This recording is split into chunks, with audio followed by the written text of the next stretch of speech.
Hello, everyone. For this sacred healing, I'm going to focus on the throat chakra. If you follow my Kundalini yoga practices, we work a lot with unlocking the thyroid, parathyroid. The throat, the neck has a lot to do with our ability to express ourselves and to allow energy to move through us. So when it comes to trauma release, I work a lot with the thyroid, parathyroid, as well as the hips, because these areas, the hips, the throat, can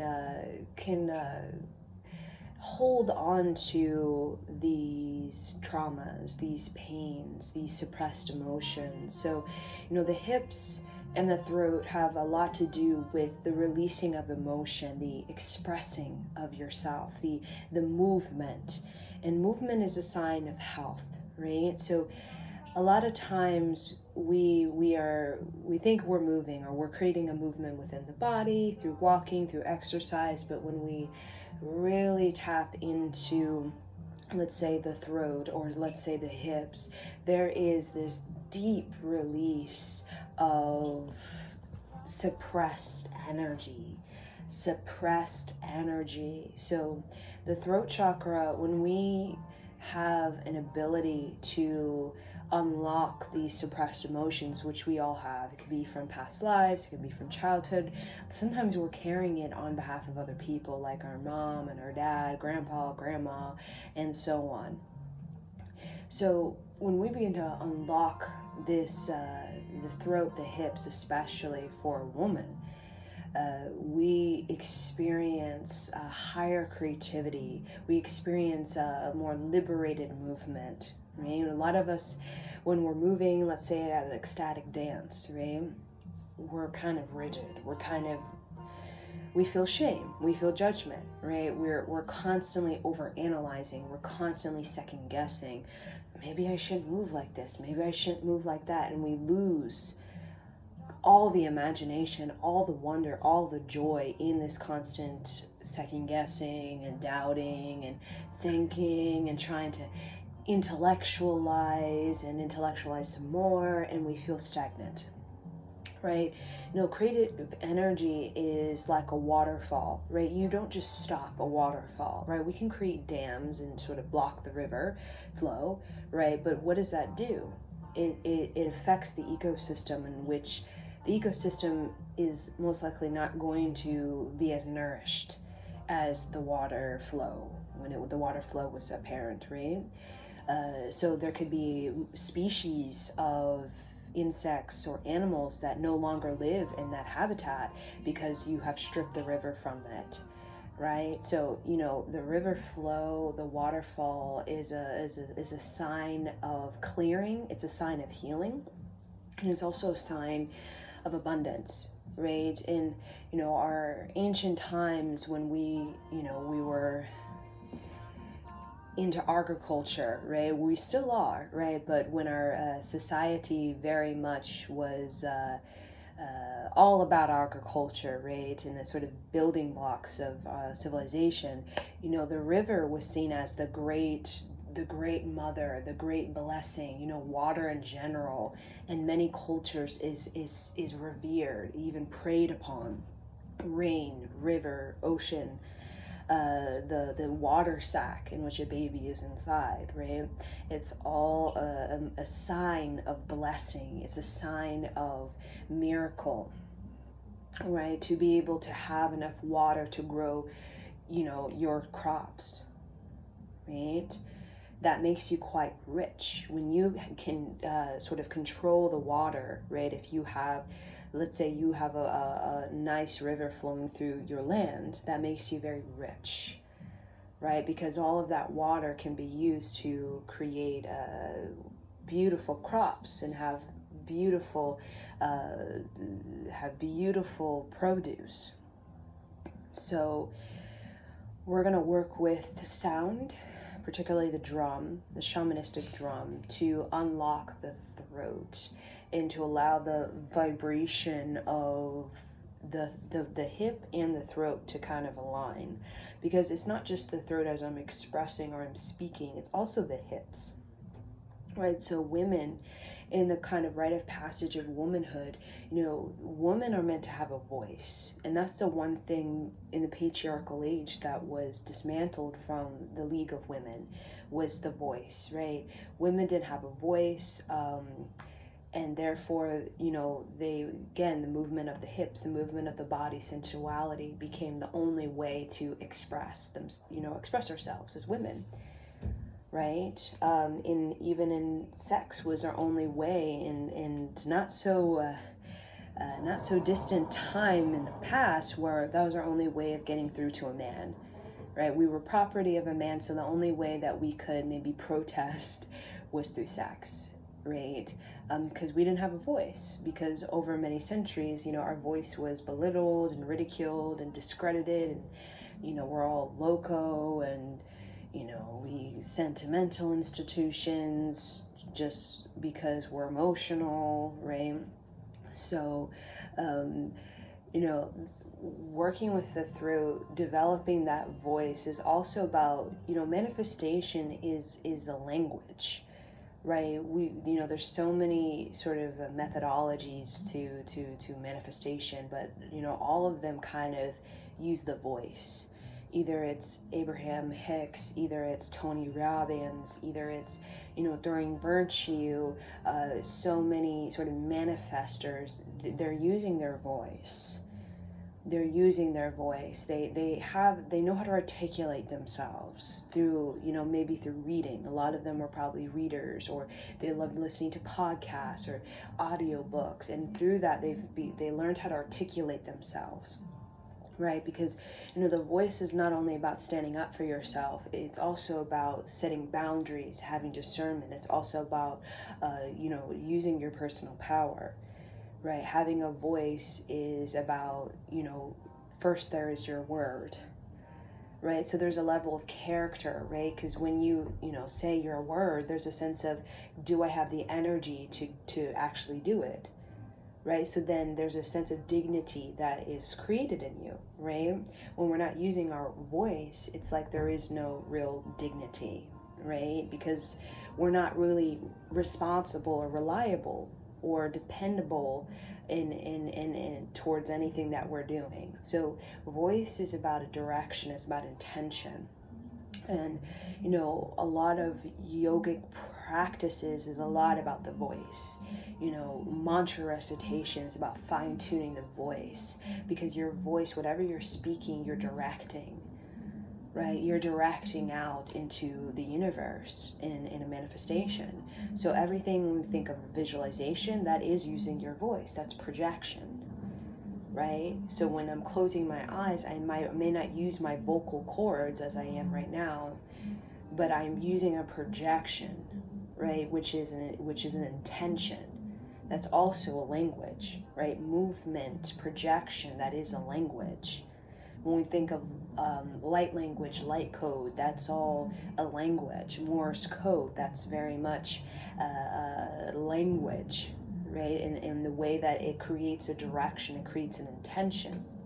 It can manifest, right? We receive information, downloads from Morse code that can manifest as into scientific discovery, right?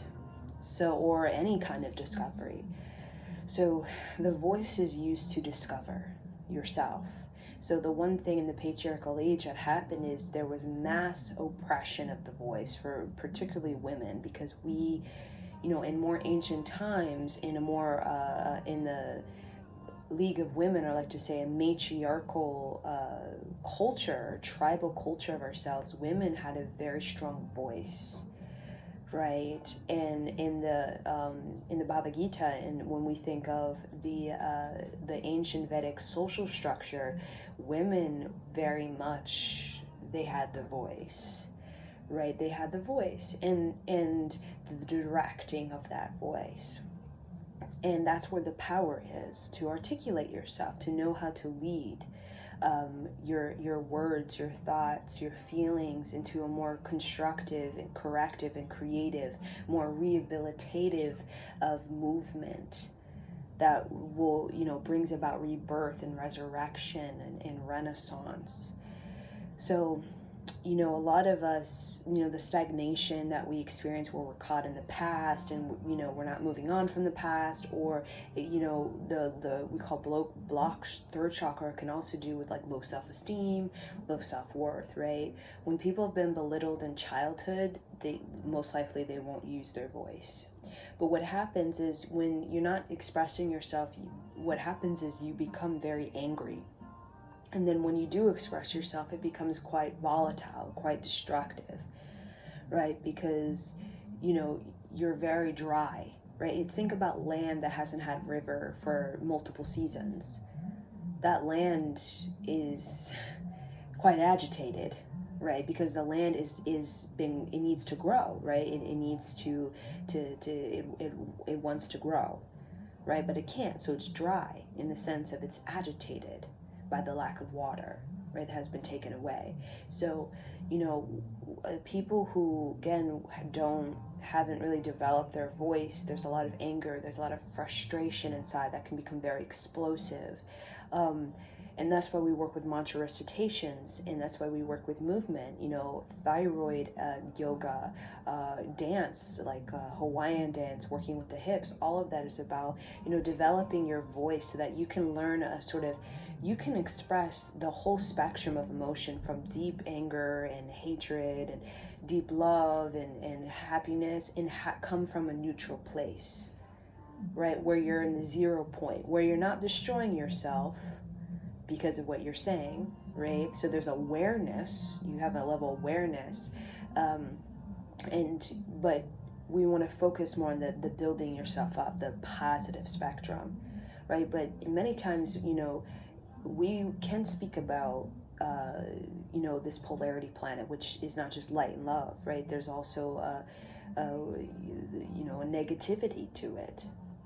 But the voice is to be able to have a calmness. Your voice should be soothing, right? So regardless of what you're speaking about, right, it's soothing. And an example of someone who really has a great voice is Mr. Rogers, right? When Mr. Rogers was in court, right, and they were debating whether or not to keep his show going, right, his children's show going, Mr. Rogers only said a few words to the judge, and the judge was real hothead. This judge is hothead, real masculine ego, like, I know, I'm the man, I know what's right, and that kind of thing. Mr. Rogers just spoke in this sort of soothing way about why he should keep they should keep his show going, right, his children's show. And it only took he didn't even speak for more than like a minute, and the judge just kind of like completely just dropped into this very calm state, and he just said, okay, I'll give you your show. And that's all that it took. And they were debating that for like some time. But Mr. Rogers, because he had an articulation, he knew how to manifest through his voice. And manifesting through your voice is always going to be soothing. Always. Even if, you're trying to get something across, right, to a child that's, they need to know boundaries, and they need to know discernment, they need to know, safety. The soothing is always the one that comes through. Is the strongest sort of vibration, has the strongest impact on that person. And sometimes that voice, soothing doesn't necessarily mean the tone, like a tone, low kind of mellow tone, right? Sometimes soothing for me can be, masculine energy, where I'm talking in a sort of masculine, more penetrative, clear-cut type of sharpness, right? Or it can be very feminine, where it's very patient, it's very kind of relaxed, and usually kind of, more kind of cool, right?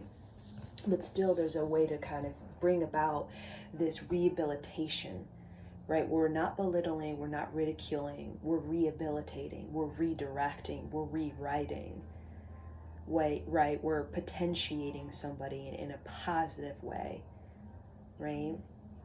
So, this voice, when we start to unlock this voice, we become more creative, we become more poetic. We are interested more, let's say, philosophy or psychology, or just reading books in general, fiction, nonfiction, all kinds of stories, right? Science fiction. We have a natural, we can become more painters and musicians. We can really start to tap more into our gifts and our talents that are more than just, you know, uh, you know, things that we do to make profit, or, to pay the bills and live, right? We start to tap into gifts and talents that, like the Taurus energy. Taurus rules the throne, right? The green.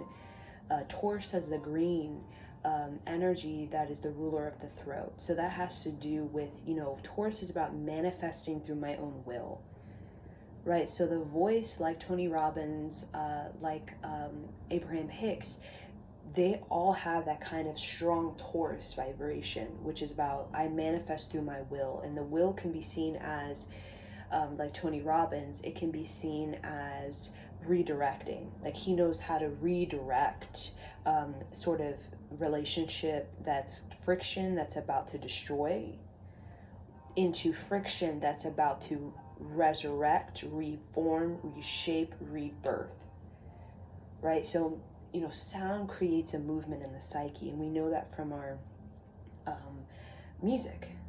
There's music out there that it creates a movement in the psyche where it can be of a negative sort of amplification within the psyche, because the psyche carries both negative frequencies, positive frequencies, right? And there can be sound current that can amplify more of the negative, right? And then the negative becomes a more prevailing sort of dominant force, which is usually associated with like anger and victimization and blaming and shaming and that type of thing. That's usually the negative, very destructive, right? But then there's a sound curve that amplifies the positive, right? Which is when you think of Mr. Rogers and, what is the song called? The Neighbor. Won't you be mine? Won't you be my neighbor? Right? That's amplifying the positive of frequencies within the psyche, which is about what? Positive is usually about companionship, collaboration, teamship, compassion, having understanding with someone, right? Patience, right? Because it has a gentleness to it. So, and then, mantra, the mind wants to always amplify the neutral. Because the mind, we have two hemispheres of the brain, and the mind understands that there is a polarity, a sort of dual on this planet, right? That, this human being has experienced throughout time and space. Peace, war, these type of things. And the mind is going back and forth between, the reptilian type of the brain, which is fight or flight, war. I gotta be an alert, right? That type of thing, right? You're hunting, you gotta, that type of thing. And then it goes to the peace, which is like just chilling on the beach and just like, just completely, you're not even paying attention. You're just dropped into your inner world because you feel safe enough to drop in. A lot of times when we don't feel safe, we don't drop in, right? It's very difficult to drop into you, go within, when you don't feel safe without. So that's why relationships, having a clean home environment is actually very important, right? Because when you have even a sanctuary that's your bedroom, you're more likely to have a deeper sort of practice of going within, right? Then you have these relationships, friendships around you that don't make you feel safe. They're not very trustworthy or reliable, right? So you can't go within. So then when you don't have a sort of inward attention, your outward tends to become more confusing, right? Because the command and the sort of intention of the outward and the direction of that comes through you, having this within, having this, the mind dropping into a neutral position, right? So therefore, you know, in your outward world, you're not so like, you know, confused, right? So the voice can really even unlock the brain, right? When you speak in certain, even singing or listening, because, you know, voice is also about receiving too. Like you have an inner ear that's connected to your voice. To hear, to listen, is also about your ability to connect and to have an intuition, right? Just like animals, you know, have a natural instinct. They can sense, and the sensing is about the listening. The listening can be, you know, felt. You're feeling, you're receiving, right? You're receptive.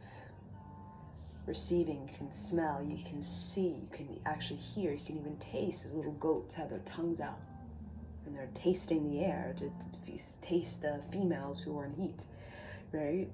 So, you know, all of that is our way of using our voice. And our voice is a guiding system, right? It's a guiding system. Not only does it alert, you know, other species of animal, like back off, or, you know, you make a stand like a lion, like I am the king or the queen. But it also is a way for you to create, because you have an outer voice, but you also have an inner voice. We all say inner dialogue. And the more that you learn to articulate and make your inner dialogue more poetic, more ecstatic, more visionary, more creative, like Abraham Hicks, more imaginative, your inner voice becomes more imaginative, like a child. Right? A child doesn't have a strong vocabulary in the way they don't know how to speak. Right? Children, you know, younger than 10, I mean, their vocabulary is, you know, is can be very basic, right? But their inner dialogue, their inner voice is so imaginative, so much more imaginative than adults. So their inner voice is constantly envisioning nature and envisioning the potential of, I go to the beach today and I find a hermit crab. And this hermit crab has a shell that is white, right? That's visualization, that's manifestation. And children do that naturally. They're like, I'm so excited. I'm gonna go to the pumpkin patch and I'm gonna see a goat. And that's visualization, that's manifestation. Or, you know, I would love to see a horse. And they visualize, they're like, okay, a horse. And then manifestation is like that voice creates a projection. That projection is received by Mother Gaia, the universe, and that's kind of the responses of that is the earth will align that. Will align that child to see a horse, right? And depending on how reliable we are to that imagination, how consistent we are, or the momentum, the kind of, the further we imagine that, the stronger it becomes as a signal out to the universe, and the response will align us with that. It could be meeting a friend. It could be, you know, moving to the beach. It could be having a boyfriend or a girlfriend, right? And these kids, they do it and they're not even really aware that they're doing it. But the reason as adults, you know, we think manifestation is, you know, not as free-flowing or smooth, is because we have a lot of sort of judgment, right? We have a lot of sort of shame. We have a lot of overthinking. We can get very, very tense. Very well, kids, like, they make mistakes. You know, they don't necessarily pass their spelling bee, you know, the first time, the third try, the fifth try, right? But there's a sense of like, okay, I'm just gonna, you know, I have energy to go, right? While us as an adult, we get real, like, if it's not perfect, the judgment, the shame, like, you know, we become so externalized, right? So externalized that we lose that touch, that sense, that instinct, that intuition, And then we start to regret and guilt, and we hang on to the past, and then we close off, and then we shut down from love, and then we disappointment, and then, it becomes this sort of dreary, like, the universe isn't on my back, or it doesn't have my back, right? When we're young, we don't even think about, does the universe have my back? It's like, the universe, I'm just gonna, dance, right? So, the voice, when we're young, I feel our voice is more open. Even though we don't have vocabulary, and maybe we don't know how to read, or maybe we don't know how to articulate ourselves when we're young, but we have that sort of, that sincerity, that sort of genuine, just real expression. And it's not even filtered through judgment, overthinking, is people not gonna like me?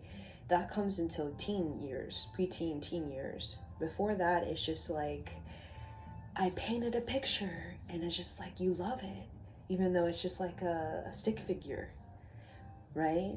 And you're like, oh my God, I'm so happy. And like, when you're a kid, you appreciate yourself more. When you get an adult, you're like comparing, contrasting, competing, and complaining, and feeling the quiet dread of it all, right?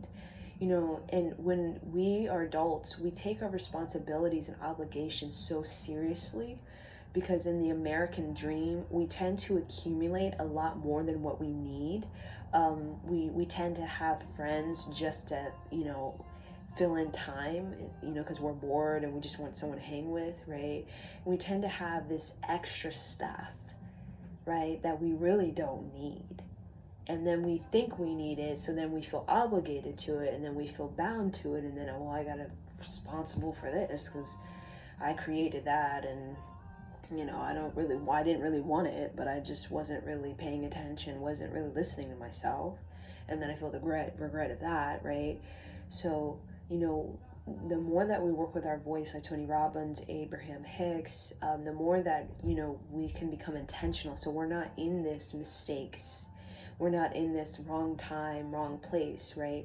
We become very synchronistic, where we can feel and we can sense and we pay attention to that. Something's off, okay? And it's not even you think about it. It's like it just does it for you. And that's what your instinct, your intuition is there. It does it for you. Like birds, I don't think when they fly away from a region that's about to have like a tornado or a flood, flash flood, I don't think birds are thinking there's going to be a flash flood, right? Or a tsunami. I think birds are they're just going. They don't know why, but they're just going because they can feel something and they're going to follow it. But us as humans, we're not like that. We need to know everything. We need to know before we even leave, okay, I feel something about this land. What is it? I'm not going to leave until I get the exact answer. Right? And then what happens is we stay too long, and then what happens? The flash flood comes, and we're just, man, I knew it, right?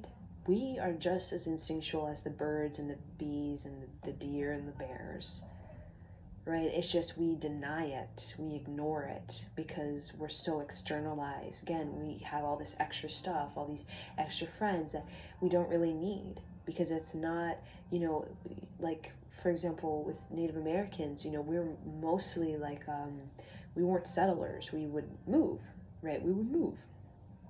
A lot of tribal people more so move, and usually we, move always towards water, right? Always making sure that there's, water, near a water source, right?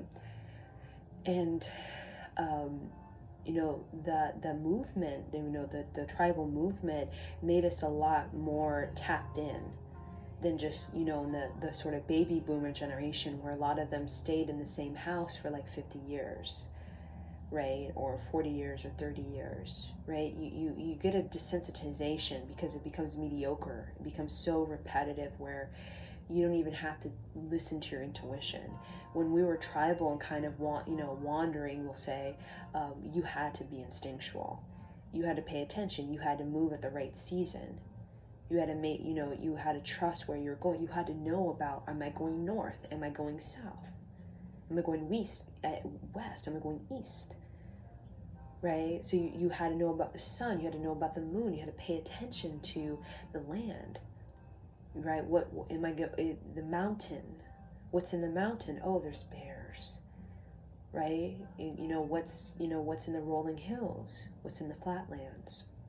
The grassland. So, we were a lot more connected to the earth, and that's why we were more childlike. When you see Native Americans before the empirical, colonialist, Native American you see in Western movies with guns and horses.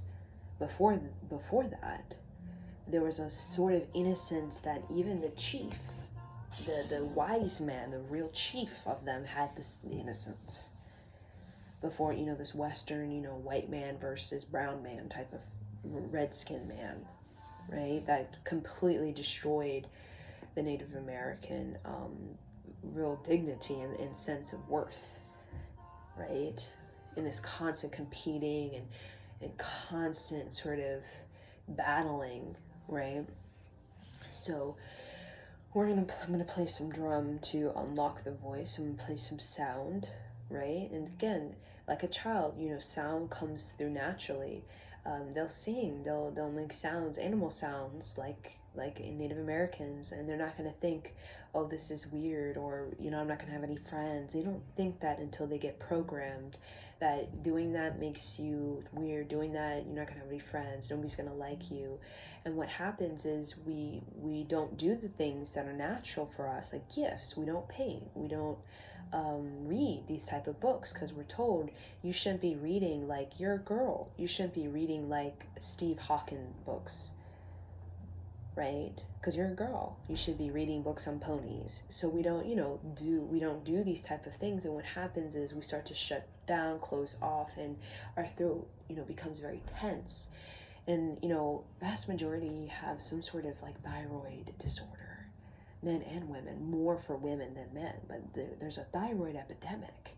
And I think a lot of it has to do with we're not expressing energy. We may be physically working out and doing the lifts and the pull-ups and stuff, but we're not actually moving the psyche. We're not actually creating a movement. Movement, when the throat and the hips are involved, is ecstatic, where you are starting to feel not just you're getting the muscles and the tissue, sort of moving, getting feeling the shape of what you want in your body, but you're also starting to see the movement of your creativity. You're feeling, wow, like I got to download.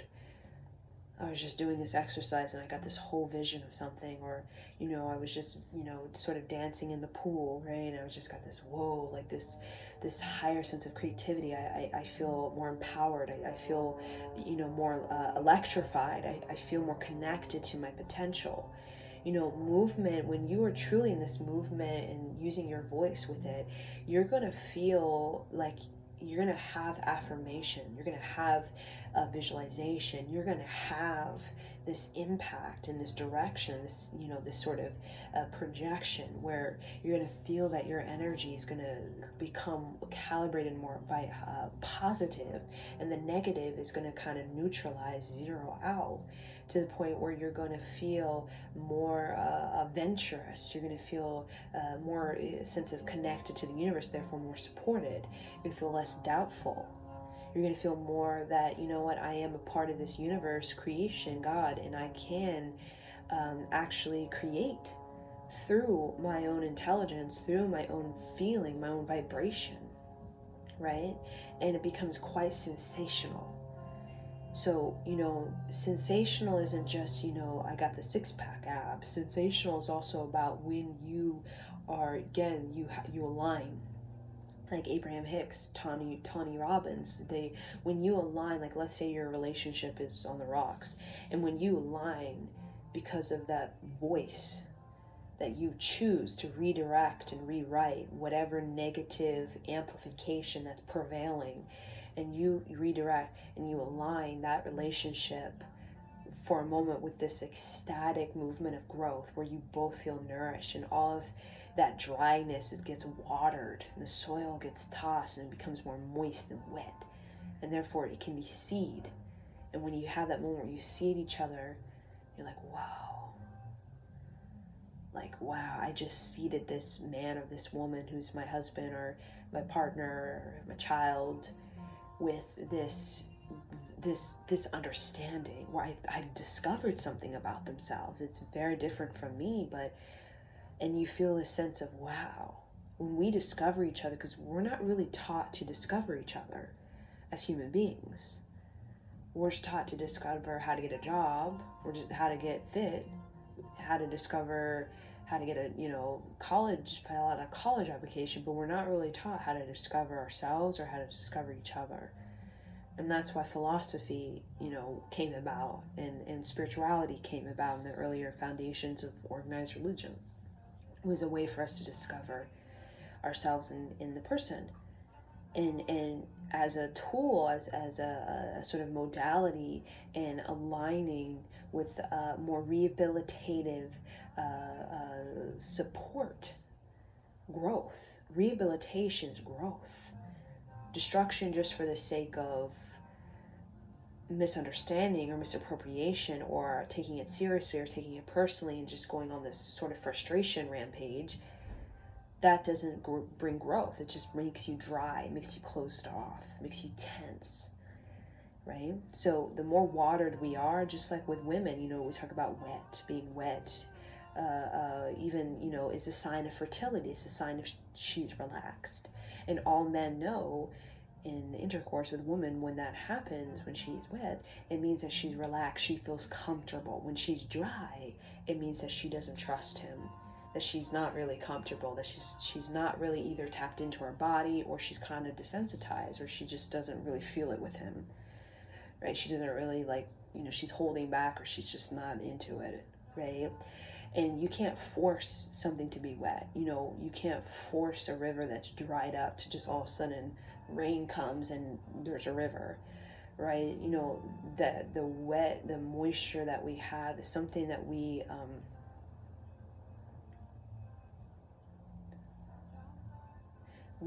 sort of create through, like a waterfall, right? Your voice, like affirmation, visualization. It's about momentum. It's about consistency. It's not just about, one of a blue moon, you do it. It's like a waterfall. The more of that sort of motion comes through you, the waterfall is powerful. It will just take you. It will just move for you. Once you have, enough of that movement going, it's just going to keep going and moving for you, and you don't even need to think about it.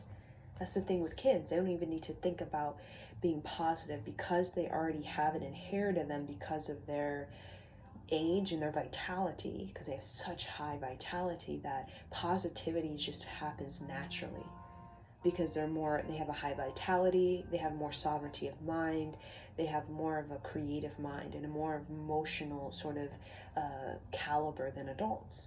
So that's why it's more natural for them to have a more amplified positive frequency, until traumas and belittlement and that stuff comes in. It completely just kind of programs the system to be what is not natural. And it's not natural for a child to have low vitality and to constantly be thinking and belittling and judging and that type of thing. So I'm playing Adadas Bari, which is beautiful for opening up the miracle of your voice, to tune your voice, your sound current. Again, your sound current is also about your aura, your auric projection. It's not just about your voice and this throat. Your sound current is also your color, the color of your aura, right? Your sense of touch. Your sound is also in your eyes. Your eyes actually give off a frequency. Right? Everything gives off a frequency. The tone of your voice, your heart, your body gives off a frequency, right? And all these little frequencies come into this overall sound current of you. And this mantra tunes all those little, it's like tuning a guitar or tuning a piano. Like there's all these little, all these little tones, or these little, parts to the bigger piece that we tune. So listening to Adadas Bari, just relax. You can sit, you can lay down, and receive the drum, and allow the vibration to kind of ripple, ripple, ripple, ripple. So first say, I surrender to the sound. I surrender to the sound. I receive the sound. I receive the sound. You must repeat. I welcome transformation. I welcome transformation. I open my body. I open my body. I unlock my mind. I unlock my mind. I am available to my soul. I'm available to my soul. I expand my projection. I expand my projection. I enhance my creativity. I enhance my creativity. I clear resistance. I clear resistance. I clear all stubbornness, agitation, tension, and closed off energy. I clear all tension, all stubbornness, all closed off energy. I allow my energy to flow freely like a child. I allow my energy to flow freely like a child. I connect with my inner child now. I connect with my inner child now. I embody my soul. I embody my soul. I bring breath to my thoughts of insecurity. I bring breath to my thoughts of insecurity. I raise my self-worth, my self-esteem through embracing my voice. I raise my self-worth, my self-esteem through embracing my voice. I no longer fear my voice. I no longer fear my voice. My voice is the key to my creative destiny. My voice is the key to my creative destiny. I need my voice to manifest. I need my voice to manifest. My voice is evolutionary necessity. My voice is evolutionary necessity. My voice gives me growth, and I enjoy growth. My voice gives me growth, and I enjoy growth. My voice is the pathway to my fulfillment on all levels. My voice is a pathway to fulfillment on all levels. My voice is the access to the universe. My voice is the access to the universe. And just begin to close your eyes and see the blue of your voice, and I want you to see the blue like a blue being, like Krishna, the blue being, the blue skin. That's a symbol of liberation. I want you to experience the sensational power of your liberation through your voice, through saying I love myself instead of I hate myself. When you say out loud, Adadaspadi. When you say out loud, Satnam, I am that I am. And say it with the navel, with the hips. When we speak with our hips, there's more of a warrior and voice is about warrior. Warrior is not for the faint of heart.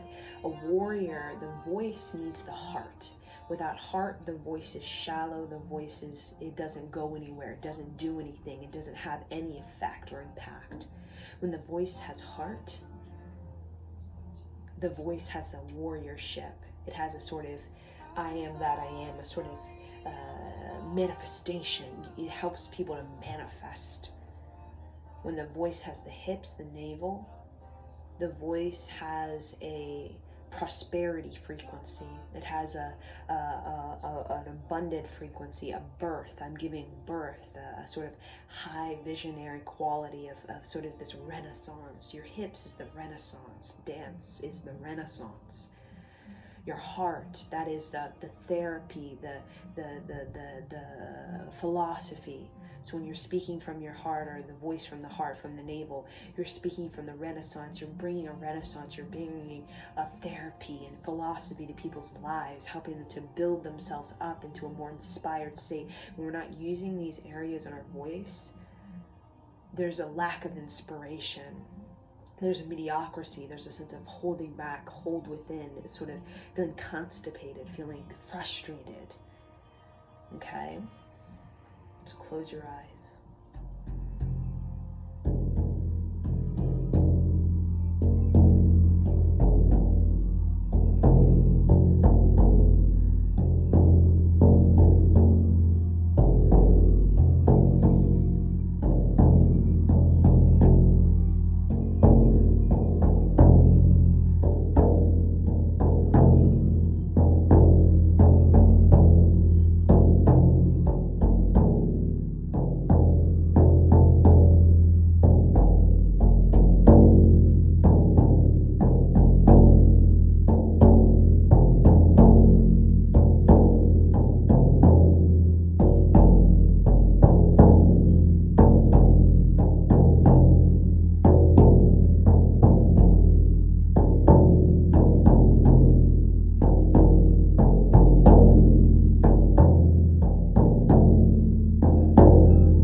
she shea shea wea wea she shea wea she shea wea she shea wea